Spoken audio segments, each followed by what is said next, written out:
የአሜሪካ ጦር ከኢራን ጋር ሲጠበቅ የገዛ ድሮኑን መትቶ ጥሏል። ጉዳዩ የአሜሪካ ምክር ቤት ዘንድ ደርሶ የአሜሪካው ፌዴራል መስሪያ ቤት ጥብቅ መመሪያ እንዲያወጣም ተገዷል። አስገራሚውን አጋጣሚ እንመለከታለን። በሌላ በኩል በፓኪስታንና በአፍጋኒስታን መሃል የተነሳው ጦርነት ብዙዎችን አሳስቧል።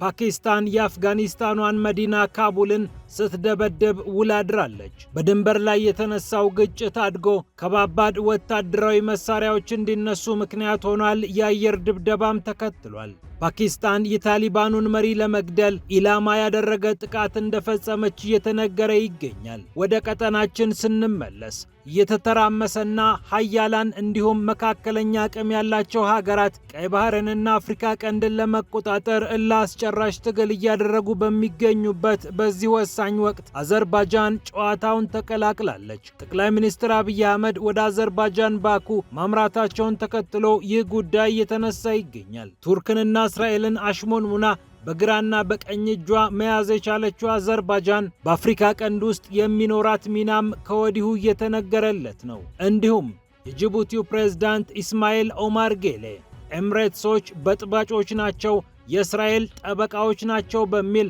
የሰጡት አስተያየት እያነጋገረ ነው። ከዚህ ቀደም አነጋጋሪ አስተያየታቸውን ለሰጡበት ፈረንሳዊው መጽሔት ነው ኦማር ጌሌ ይህንን ሐሳብ የተናገሩት። ኤምሬትስ ከእንግዲህ ድርሽ እንድትልብን አንፈልግም ሲሉ ተናግረዋል። ቀጠናዊ ጉዳዮች ላይም አስተያየታቸውን ሰጥተዋል። በጥባጭ ነች ተብላ በኦማር ጌሌ የተገለጸችው የተባበሩት አረብ ኤምሬትስ ደግሞ የጦር መሳሪያ በመሸጥ ብዙም ከማትታወቀው ሀገር ጋር 35 ቢሊዮን የአሜሪካ ዶላር የሚያወጣ ወታደራዊ ስምምነት ተፈራርማለች።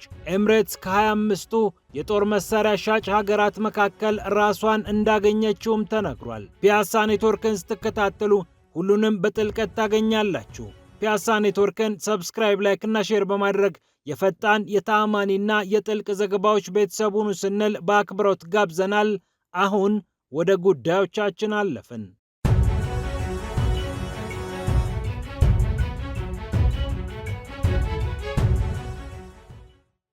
አነጋጋሪው የአዘርባጃን ፕሬዝዳንት ኢልሃም አሊየቭ ለጠቅላይ ሚኒስትር አብይ አህመድ በላኩት ግብዣ መሰረት ጠቅላይ ሚኒስትሩ ባኩ አዘርባጃን ተገኝተዋል። አዘርባጃንም በቀይ ባህር ፖለቲካ ውስጥ የራሷን ሚና ልትወጣ ጨዋታውን እንደተቀላቀለች ብዙዎች እያሰቡ ነው። ሀገራቸውን ጉልህ አድርገው ማሳየት የቻሉት የአዘርባጃኑ ፕሬዝዳንት የአርመንን ጦር የመቱበት መንገድ ብዙዎች ስለሳቸው እንዲያወሩ ምክንያት ሆኗቸው ነበር።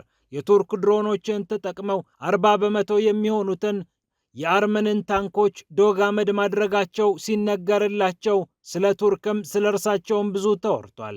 ታዲያ ሰውየው ከቱርክ ጋር አብሬ እየሰራሁ ነው ብለው እስራኤልን አልጣሏትም። ከእስራኤል ጋር ያላቸው ወዳጅነትም እጅግ የሚያስደንቅ ነው። በቀጠናውም በዓለምም ባላቸው አቋም የተለያየ ስፍራ ላይ የሚቀመጡት በመገዳደራቸውና በመገፋፋታቸው የሚነገርላቸው ቱርክና እስራኤል በአዘርባጃን ግን በአንድ ገበታ ላይ ቀርበዋል ማለት ይቻላል። አዘርባጃን ከቱርክ ጋር አንድ ሀገር ሁለት መንግስታት የሚል የእንዋደዳለን ማዕቀፍ አላት። አዘርባጃንና ቱርክ 2021 ላይ ይህንን ሐሳብ መዋቅር አበጅተውለት የጋራ ጥምረት መስርተውለት ተፈራርመውበታል።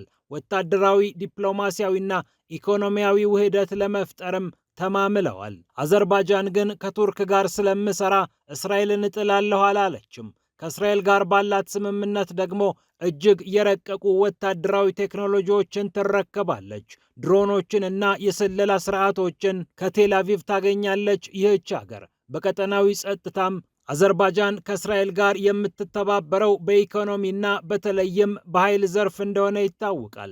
40 በመቶ የሚሆነው የእስራኤል ነዳጅ የሚመጣው ከአዘርባጃን እንደሆነ ይነገራል። እስራኤሎች አዘርባጃንን ለምን ትወዷታላችሁ ሲባሉ አዘርባጃን እኮ ጸረ ሴማዊ ስሜት የላትም ይላሉ። ቱርኮችም በተመሳሳይ እኛን ይመስላሉ ብለው ከአዘርባጃኖች ጋር ይሰራሉ።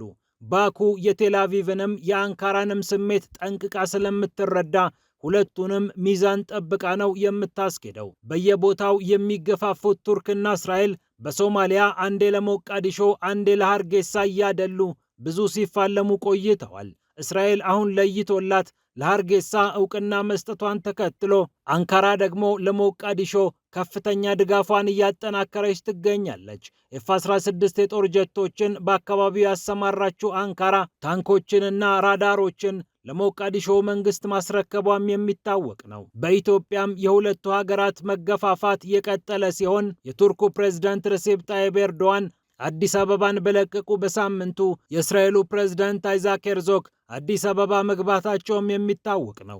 አዲስ አበባም የቴል አቪቭንና የአንካራን እንዲሁም ሌሎች የቀጠናው ተፋላሚዎችን ነገር በጥንቃቄ መያዝ እንዳለባት ከባኩ ትምህርት የምትወስድበት አጋጣሚ አለ።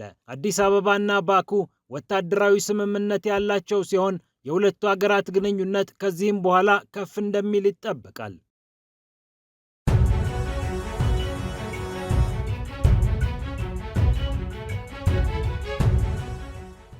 ወደ ጎረቤት ጅቡቲ ስናልፍ ኢስማኤል ኦማር ጌሌ የተባበሩት አረብ ኤምሬትስን እንቅ አድርገው ይዘዋታል።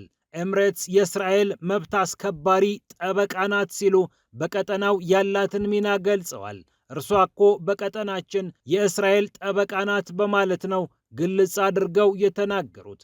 ከዚህ ቀደም ኤምሬትስን በተመለከተ አንዳንዴ ሲናገሩ ለመሸፋፈን የሚሞክሩ ቢሆንም በዚህኛው ቃለ ምልልስ ግን ግልጥ አድርገው ኤምሬትስን አውግዘዋታል።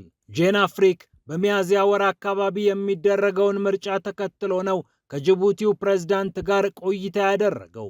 ጄን አፍሪክ ባለፈው ግንቦት ወርም ከጅቡቲው ፕሬዝዳንት ጋር ቃለ ምልልስ ያደረገ ቤተኛ መጽሔት ነው። የፈረንሳዩ መጽሔት ያኔ ከፕሬዝዳንቱ ጋር ሲያወራ በተለይ በቀይ ባህር ጉዳይ ብዙ አውርቷል። ኢትዮጵያ እኛን እንደ ክራይሚያ እንድታየን አንፈልግም ብለው በግላጭ የተናገሩት ኦማር ጌሌ አሁን ደግሞ ኤምሬትስን እና የኤምሬትስን አጋሮች እየተቹ ይገኛሉ። የ78 ዓመቱ ኢስማኤል ኦማር ጌሌ ለስድስተኛ ጊዜ ሀገራቸውን በፕሬዝዳንትነት ለመምራት ይወዳደራሉ። ምርጫው ከፍተኛ ፉክክር ይኖረዋል ተብሎ ስለማይጠበቅ ኦማር ጌሌ ፕሬዝዳንት ሆነው መቀጠላቸው አይቀርም ይላል የጄን አፍሪክ ዘገባ። የተባበሩት አረብ ኤምሬትስ በአካባቢው የምታካሄዳቸው ነገሮች በሙሉ ጥፋት እያመጡ ነው። ለእስራኤል ጥብቅና የቆመችዋ ኤምሬትስ የሶማሌላንድን ጉዳይ ያቀጣጠለችው እርሷ ናት ብለዋል። አክለውም ከሶማሌላንድ ጋር ያለን ግንኙነት አሁን በጣም ቀዝቀዝ ብሏል።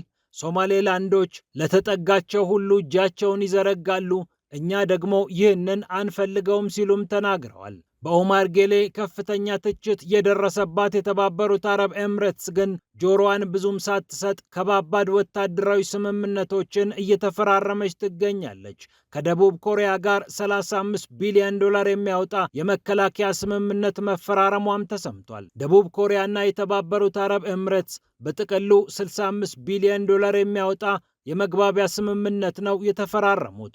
ይህ የመግባቢያ ስምምነት ኢንቨስትመንቶችን፣ የመከላከያ ውሎችን ያካተተ እንደሆነ ተነግሯል። ከ65 ቢሊዮኑ አብላጫውን ድርሻ ማለትም 35 ቢሊዮኑን የያዘው ግን የጦር መሳሪያ ጉዳይ ነው። ይህንን ጉዳይ ለማስፈጸምም የደቡብ ኮሪያው ፕሬዝዳንት ጽህፈት ቤት ኃላፊ ካንግ ሁንሲክ ወደ አቡዳቢ ተጉዘው ከመሐመድ ቢን ዛይድ ከሀገሪቱ ፕሬዝዳንት ጋር መክረዋል። የሀገራቸውን ፕሬዝዳንት ደብዳቤም በእጃቸው ይዘው አስረክበዋል። ስምምነቱን በተመለከተ ካንግ ሲናገሩ ሁለቱ ሀገራት ጠንከር ያለ የወታደራዊ ኢንዱስትሪ ትብብር እንደሚኖራቸውም አረጋግጠዋል። የተባበሩት አረብ ኤምሬትስ ከቅርብ ጊዜ ወዲህ የጦር መሳሪያዎችን በስፋት እያመረተችና እየሸጠች ከምትገኘው ደቡብ ኮሪያ የተለያዩ የጦር መሳሪያዎችን እንደምትገዛ ይጠበቃል።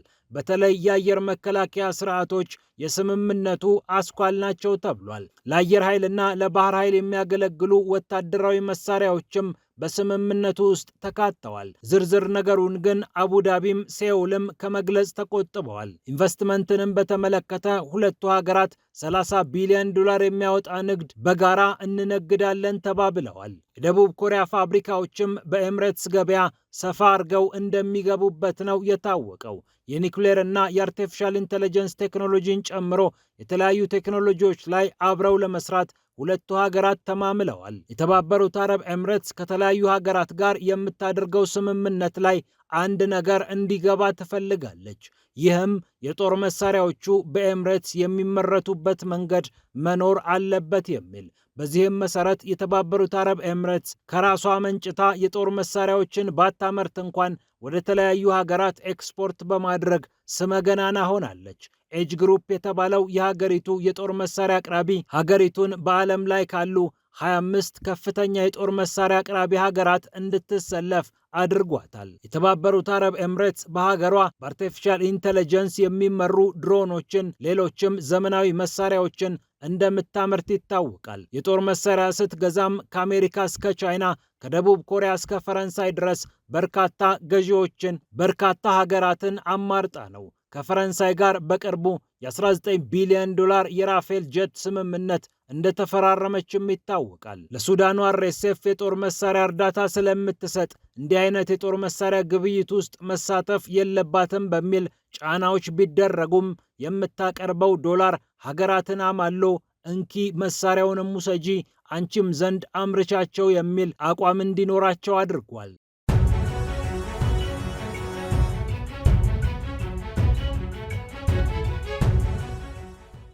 በሌላ በኩል የአሜሪካ ጦር በኢራን ሲጠበቅ የገዛ ድሮኑን መትቶ ጥሏል። የፌዴራል አቪዬሽን አስተዳደርም አዲስ መመሪያ ለማውጣት ተገዷል። በፎርት ሃኖክ ቴክሳስ ያጋጠመው ነገር ነው ዓለምን እያነጋገረ የሚገኘው። የአሜሪካ ምክር ቤት አባላት ሳይቀሩ ፊርማ ተፈራርመው እንዴት እንዲደረጋል ብለው ለፌዴራሉ መስሪያ ቤት አቤቱታ ማቅረባቸውም ተሰምቷል። በፎርት ሃኖክ ቴክሳስ አካባቢ የተለያዩ ድሮኖች እና ሌሎች በራሪዎች እንዳይጓዙ የታገደ ሲሆን የአሜሪካ ጦር የገዛ ድሮኑን በጨረር መትቶ እንደጣለም ተረጋግጧል። ከአሜሪካ መስሪያ ቤቶች አንዱ የሆነው የድንበርና የጉምሩክ ጥበቃ ቢሮ የሚያንቀሳቅሳቸው ድሮኖች አሉ። እነዚህ ድሮኖች በተለይ በሜክሲኮ ድንበር አካባቢ እዚህም እዚያም እየቃኙ ከሜክሲኮ የሚገቡ አደንዛዥ እጾችን ይቆጣጠራሉ። የአደንዛዥ እጽ ነጋዴዎችን በመከታተል የተለያዩ እርምጃዎችን የሚወስዱት እነዚህ የቅኝት ድሮኖች በአሜሪካ ጦር አልተስተዋሉም። ከሜክሲኮ ድሮኖች የመጡበት የመሰለው የአሜሪካ ጦርም ጨረሩን መዘዝ አድርጎ እነዚህን ድሮኖች ጣለ። ጉዳዩም በአሜሪካ ምክር ቤት መነጋገሪያ ለመሆን በቅቷል።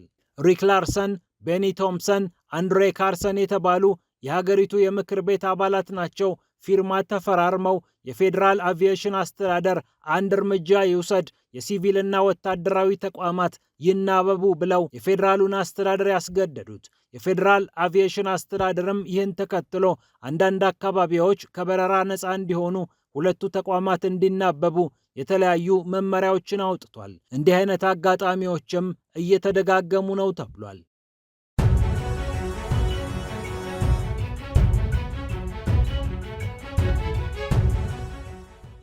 በመጨረሻም በአፍጋኒስታንና በፓኪስታን መሃል ከባድ ጦርነት ተከስቷል። የታሊባኑን መሪ ፓኪስታን ለመግደል አቅዳ እንደነበር እየተገለጸም ይገኛል። ኢስላማባድ በካቡል ላይ ያወረደችው ቦምብ በርካቶችን አስደንግጧል። ሁለቱ ሀገራት በድንበር አካባቢ ተኩስ ከተለዋወጡ በኋላ ነው ኢስላማባድ ከባድ ኦፕሬሽን አውጃ ካቡልን የደበደበችው። የኦፕሬሽኑንም ስም ጋዛብ ሊልሃቅ የፍትህ ቁጣ ስትል ሰይመዋለች። በታሊባን የሚመራው የአፍጋኒስታን ጦር ባለፈው ሳምንት ከፓኪስታን መጥቶብኛል ላለው ጥቃት ነው በድንበር አካባቢ ተኩስ የከፈተው። ታሊባንም ተጠቅቻለሁ ብሎ ተኩስ ሲከፍት ፓኪስታንም ተጠቃሁ ብላ ሌላ ምላሽ ሰጠች። የፓኪስታን እርምጃ ግን መረር ያለ ነበር። በካቡል በርካታ ወታደራዊ መሰረተ ልማቶችን እንደመቱ የፓኪስታን ጦር አረጋግጧል። የሀገሪቱ መንግስት የቴሌቪዥን ጣቢያ የሆነው ፒቲቪም የአሸባሪዎቹን መሰረተ ልማቶች አውድመናል ሲል መግለጫውን አንብቧል። ሁለቱ ሀገራት በቅርብ ወራት ውስጥ የተለያዩ ተኩሶችን እየተለዋወጡ ይገኛሉ። በተለይ ታሪክ ታሊባን ፓኪስታን ቲቲፒ የተባለው በፓኪስታን ላይ ጥቃት እንደሚፈጽም የሚነገረውና መነሻውን ከአፍጋኒስታን አድርጓል የተባለው ቡድን የሁለቱን ሀገራት ግንኙነት እንዳሻከረ ይነገራል። ኢስላማባድ ታሊባኖችን እናንተ ናችሁ ይህንን ቡድን የምትልኩብኝ ብላ ትቆጣለች። ካቡል ደግሞ ይህንን ታስተባብላለች። በዚህም መሃል ሁለቱ ሀገራት በወታደራዊ ቋንቋ ለማውራት ተገደዋል። ሁለቱ ሀገራት ስምምነት ላይ እንዲደርሱ የተለያዩ ሀገራት ጥረት ቢያደርጉም እስካሁን ግን ውጤት ሊመጣ አልቻለም። ፓኪስታንም ትንሽ ስትነካ ካቡልን መደብደቧን ተያይዘዋለች። ፒያሳ ኔትወርክን ስትከታተሉ ስለቆያችሁ ክብረት ይስጥልን ብለናል። ፒያሳ ኔትወርክን ሰብስክራይብ፣ ላይክ እና ሼር በማድረግ የፈጣን የተአማኒና የጥልቅ ዘገባዎች ቤተሰቡን ስንል በአክብሮት ጋብዘናል። ሰላም ለዓለማችን።